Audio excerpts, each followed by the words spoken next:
सभी का हमारे चैनल लक्ष्य टू द पॉइंट में एक बार पुनः हार्दिक स्वागत है। आज हमारा विषय है डॉक्टर अंबेडकर और बौद्ध धर्म। प्रायः प्रतियोगी परीक्षाओं में इससे भी प्रश्न पूछे जा सकते हैं, मगर विद्यार्थी इस विषय पर कभी भी ध्यान नहीं देते हैं। तो खैर, आज हम जानते हैं गौतम बुद्ध के द्वारा चलाए गए धर्म के प्रति डॉक्टर अंबेडकर के क्या विचार थे और उन्होंने बौद्ध धर्म को ही क्यों स्वीकार किया। तो सबसे पहली चीज, क्या आप ये जानते हैं, आप कुछ प्रश्नों का आप मुझे उत्तर दें। क्या आप ये जानते हैं कि डॉक्टर अंबेडकर के हिंदू और इस्लाम मतों के प्रति क्या विचार थे? क्या आप जानते हैं कि उन्होंने इस्लाम धर्म को स्वीकार क्यों नहीं किया? क्या आप जानते हैं कि उन्होंने बौद्ध धर्म में जब दीक्षा दी तो वह दीक्षा देने वाला बौद्ध धर्म का कौन सा संप्रदाय था, हीनयान या महायान? क्या आप जानते हैं कि डॉक्टर अंबेडकर ने बौद्ध धर्म की वृद्धि के लिए स्वयं एक ग्रंथ की रचना की और वह ग्रंथ 9 बौद्धिस्टों के लिए ठीक वैसा ही है जैसा कि हीनयान या महायान शाखा के धर्मगुरुओं के द्वारा लिखे गए ग्रंथ हैं? शायद आप में से बहुत इस विषय को लेकर के परिचित नहीं है और इसीलिए प्रतियोगी परीक्षाओं में इनसे संबंधित अगर कोई प्रश्न आ जाता है तो आप सॉल्व ना कर पाए। इसीलिए हम इस विषय पर आज विस्तार से चर्चा करेंगे। तो सबसे पहले मित्रों, मैं आपको यह बता दूं कि जो डॉक्टर अंबेडकर हैं, इन्होंने हिंदू धर्म को त्यागने का निर्णय क्यों और कब लिया। तो सर्वप्रथम आप सभी डॉक्टर अंबेडकर की विचारधारा से परिचित हैं कि ये दलितों के मसीहा हैं और ये सदैव से ही दलितों के उत्थान के लिए अग्रसर रहे। और इनका जो जन्म है महार जाति में हुआ था, जो कि उस दौर की एक अछूत जाति मानी जाती थी। 1927 में इनके मन में यह विचार उभर करके आना चालू हो गया कि इन्हें हिंदू धर्म का त्याग करना चाहिए। सर्वप्रथम 1927 में हुए महार सम्मेलन में इन्होंने हिंदू धर्म ग्रंथों को जलाया और उसके बाद हिंदू धर्म ग्रंथ अर्थात मनुस्मृति को जलाया और दूसरे हिंदू धर्म ग्रंथों को जलाया।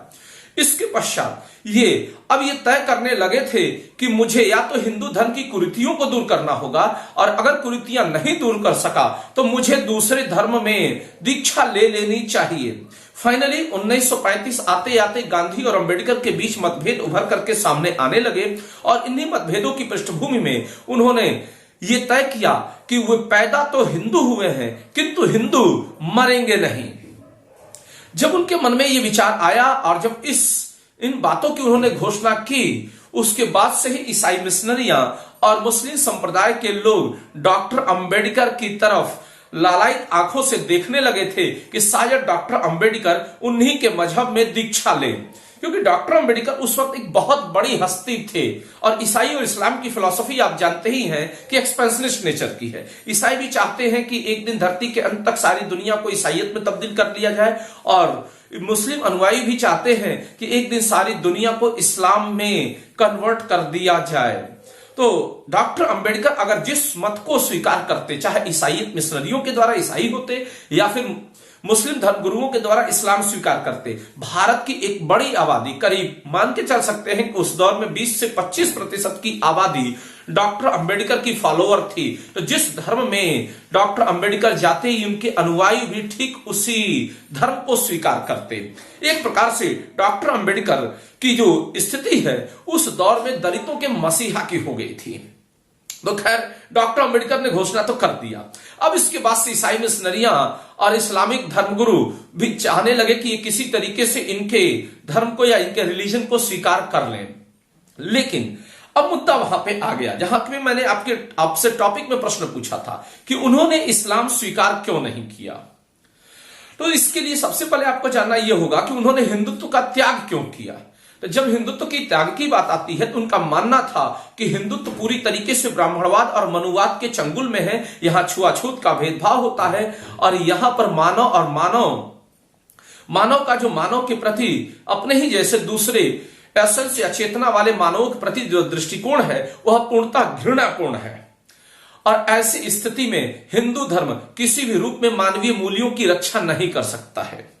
उनका तो यहां तक मानना था कि हिंदू धर्म की इन्हीं कुरीतियों के कारण इस्लाम और ईसाइयत जैसे मजहब इस देश में पनपे। अगर हिंदू धर्म में ये कुरीतियां ना होती तो इस्लाम और ईसाइयत का विस्तार यहां ना हुआ होता और जो शोषित वर्ग है वे इन मतों में तब्दील ना हुए होते। तो हिंदू धर्म में छुआछूत को वो खत्म नहीं कर पा रहे थे, इसलिए उन्होंने हिंदू धर्म के त्याग का निर्णय लिया। अब प्रश्न है कि हिंदू धर्म के त्याग का निर्णय तो ले लिया, किंतु क्या वे इस्लाम में बदले? और तो जाहिर सी बात है नहीं बदले। तो उन्होंने इस्लाम को स्वीकार क्यों नहीं किया? तो इसको लेकर के डॉक्टर अंबेडकर के विचारों पर जरा हमें जाना चाहिए।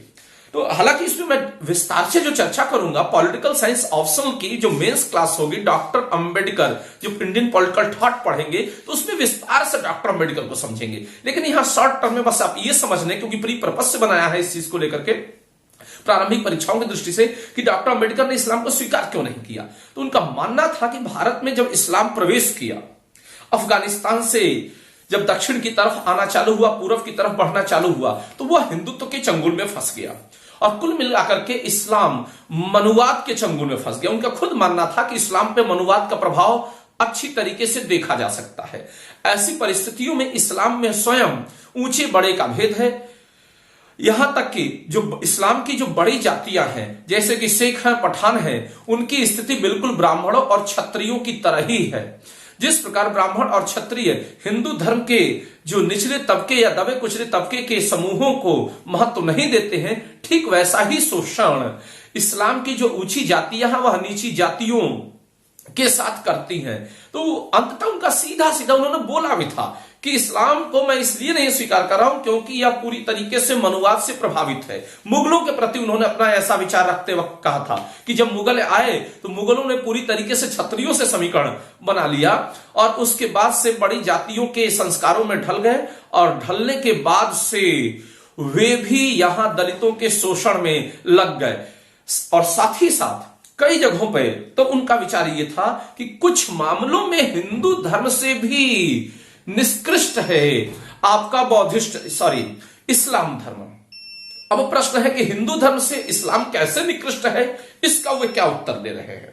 उनका सीधा मानना था कि हिंदू धर्म में चाहे जितनी भी बुराइयां हों, लेकिन कम से कम उन बुराइयों के विरुद्ध आंदोलन तो उभर के सामने आते हैं।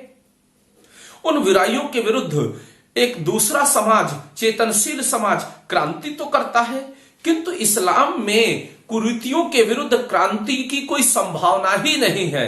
इस्लाम के अनुयायी अपनी उन कुरीतियों को शुरू से वैसा ही ढोते चले आ रहे हैं और अगर कोई एक आध व्यक्ति विरोध करने का प्रयास करता भी है तो उसको काफिर घोषित कर दिया जाता है या उसको मिटाने का प्रयास कर दिया जाता है। तो इस्लाम में सुधार की कोई गुंजाइश उन्होंने देखी ही नहीं और यह बात उस हिंदुत्व की तुलना में इस्लाम को और कट्टर बनाती थी। जैसा कि डॉक्टर अंबेडकर का मानना था, जाहिर सी बात है हिंदू धर्म में छुआछूत की कुरीतियां थी, हिंदू धर्म में जातिवाद था, तो इसके विरुद्ध में देखा होगा गौतम बुद्ध खड़े हुए, महावीर जैन खड़े हुए या फिर आगे चलते हुए संत रविदास वगैरह खड़े हुए और सबको भारतीय समाज ने स्वीकार किया। किंतु जब बात इस्लाम की आती है तो उसमें ऐसे लक्षण बिल्कुल ही नहीं दिखाई दिए। यानी कि डॉक्टर अंबेडकर जानते हैं कि इस्लाम में सुधार की कोई संभावना नहीं है। ऐसी स्थिति में मैं इस्लाम को स्वीकार नहीं कर सकता हूं, क्योंकि स्वीकार करने के बाद भी दलितों की वही स्थिति बनी रहेगी जैसा कि मुगल काल में बना हुआ था। तो आप बहुत अच्छी तरीके से इस पॉइंट को समझ गए होंगे कि इस्लाम के प्रति डॉक्टर अंबेडकर के विचार क्या थे। खैर, अब इसके बाद आते हैं डॉक्टर अंबेडकर ने बुद्ध धर्म को स्वीकार कब और किस शाखा के अंतर्गत किया। तो जो 1947 में देश आजाद हो चुका था और आजादी के बाद से ही ईसाई मिशनरियों का ध्यान और इस्लामिक धर्मगुरुओं का ध्यान पूरी तरीके से डॉक्टर अंबेडकर की तरफ था। डॉक्टर अंबेडकर जब इन कुरीतियों को बारीकी से देख रहे थे तो उनके मन में यह विचार उभर करके सामने आया कि आगे चल करके देश की जनता मुझे भारत विरोधी ना समझे या मुझे किसी विदेशी सत्ता का एजेंट के तौर पे ना स्वीकार करे। इसके लिए मैं जो भी स्वीकार करूंगा देश के भीतर के ही सुधार आंदोलनों से प्रेरित किसी धर्म को स्वीकार करूंगा। बस यही से बुद्ध धर्म के प्रति उनकी लालायिकता बढ़ी और उन्होंने बौद्ध धार्मिक ग्रंथों का काफी गंभीरता से अध्ययन किया और स्वयं उन्होंने बुद्ध धर्म पे एक पुस्तक भी लिखी। जो अब क्या लिखी अभी हम आगे बताते हैं। पुस्तक भी लिखी, और जो कि नौ बौद्धों का, या जिसे कहा जाए वे नौ बौद्ध जो अपने आप को नौयान के नाम से जानते हैं, और या फिर वे भीमराव अंबेडकर के समर्थक हैं और खुद को भीमयानी कहते हैं, उनका ये बाइबल है यह ग्रंथ। तो खैर, अब हम जानते हैं कि उन्होंने स्वीकार किस मत के अंतर्गत किया बौद्धिज्म को। तो ये घटना है 14 अक्टूबर 1956 की। 14 अक्टूबर 1956 को डॉक्टर अंबेडकर ने हीनयान शाखा की थेरवादी परंपरा के अंतर्गत बौद्ध धर्म का अनुसरण किया। बहुत ही इंपॉर्टेंट है एग्जामिनेशन पॉइंट ऑफ व्यू से कि किस शाखा के अंतर्गत किया, थेरवाद शाखा। और इनको दीक्षा देने वाले जो धर्मगुरु थे वे 5 धर्मगुरु थे। तो उस 14 अक्टूबर 1956 को क्या घटना हुई, इस पर जरा हम नजर डाल लेते हैं। हालांकि इसके बाद भी उन्होंने पत्रकारों से वार्ता किया और वार्ता करके यह समझाने का प्रयास किया कि उन्होंने जिस बौद्ध धर्म को स्वीकार किया है वे हीनयानी होंगे या महायानी होंगे या इससे अलग होंगे। इसके अलावा भी उनके जीवन में एक दिन पूर्व 14 अक्टूबर 1956 से एक दिन पूर्व 13 अक्टूबर को जो पत्रकारों को दिया गया अपना बयान है वह भी महत्वपूर्ण है। तो 13 अक्टूबर का भाषण और 14 अक्टूबर को जब बुद्ध धर्म को स्वीकार कर लेते हैं उसके बाद उन्होंने अपना क्या मत व्यक्त किया, इस घटना के बाद हम देखते हैं। तो सर्वप्रथम तो मैंने आपको बताया कि 14 अक्टूबर को स्वीकार किया और इनके साथ करीब 5 से 6 लाख दलित बौद्धिस्ट बने। तो उस दिन क्या घटना घटी थी इसको देखें। तो 14 अक्टूबर 1956 को डॉक्टर अंबेडकर और उनके 5 से 6 लाख लोगों ने महाबोधि सोसाइटी के भिक्षुगण पूजनीय चंद्रमणि महाथेर जो कि म्यांमार के रहने वाले थे, पूजनीय सद्धातिस, पूजनीय संघरत्न और पूजनीय पंचातिस, ये 3 लोग जो कि श्रीलंका के रहने वाले थे, इनके मार्गदर्शन में, और पूजनीय प्रज्ञानंद जो कि भारत के रहने वाले थे, इनके मार्गदर्शन में त्रिशरण और पंचशील लेकर के बौद्ध धर्म ग्रहण किया।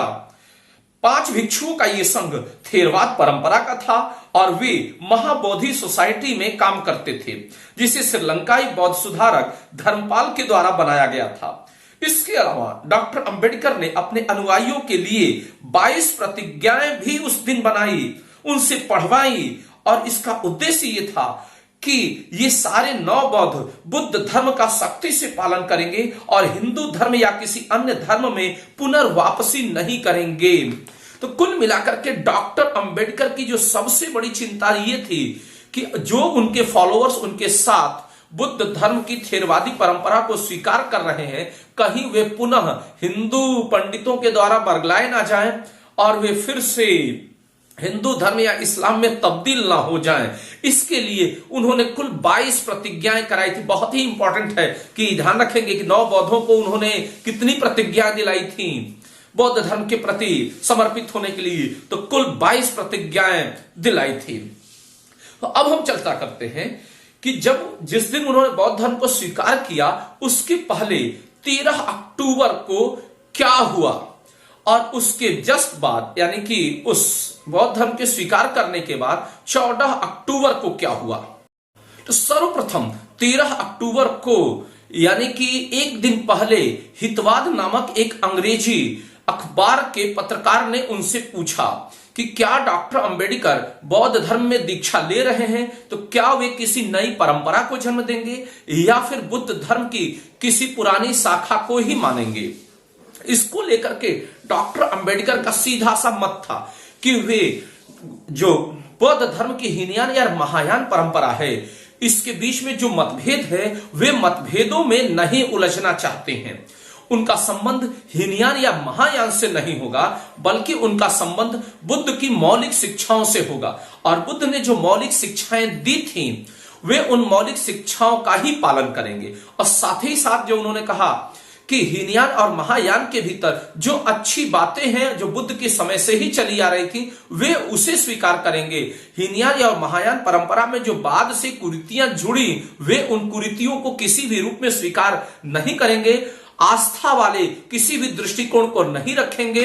अरहत या बोधिसत्व की जो फिलॉसफी बाद में उनके शिष्यों ने बुद्ध धर्म में डाली, उससे उनका कोई भी लेना देना नहीं है। केवल वे तार्किक शिक्षा को लेकर के गौतम बुद्ध के आगे बढ़ेंगे।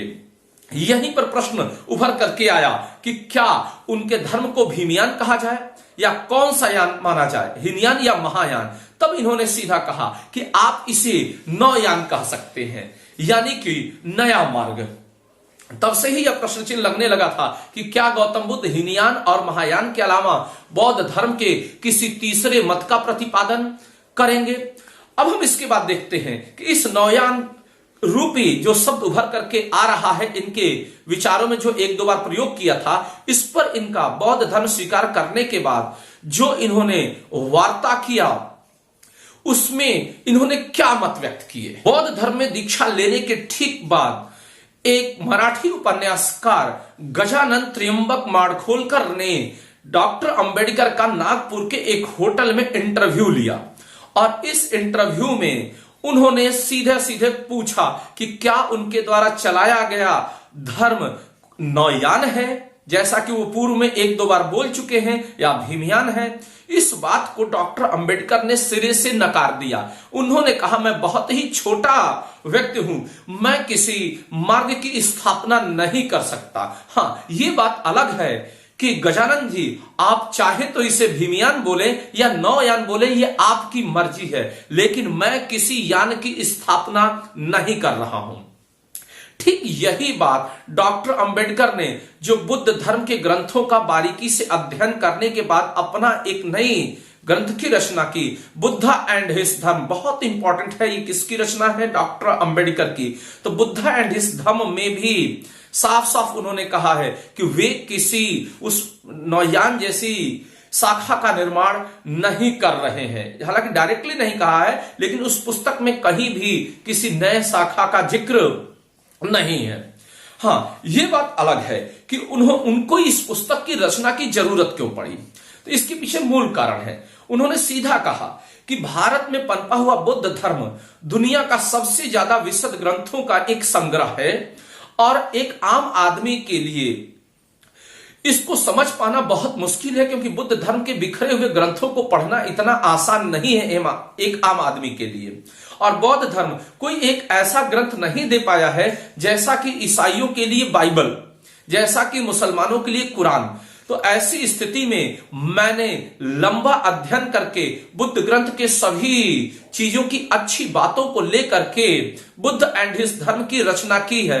और ये जो बौद्ध होंगे, जो मेरी अनुयायी स्वीकार कर रहे हैं, ये इनके लिए बाइबल का काम करेगी। इनको तितर बितर पढ़े कई बौद्ध ग्रंथों के अध्ययन की जरूरत नहीं पड़ेगी। कुल मिलाकर के बुद्ध की शिक्षाओं का सार बुद्धा एंड हिज धम्म में डॉक्टर अंबेडकर ने किया है।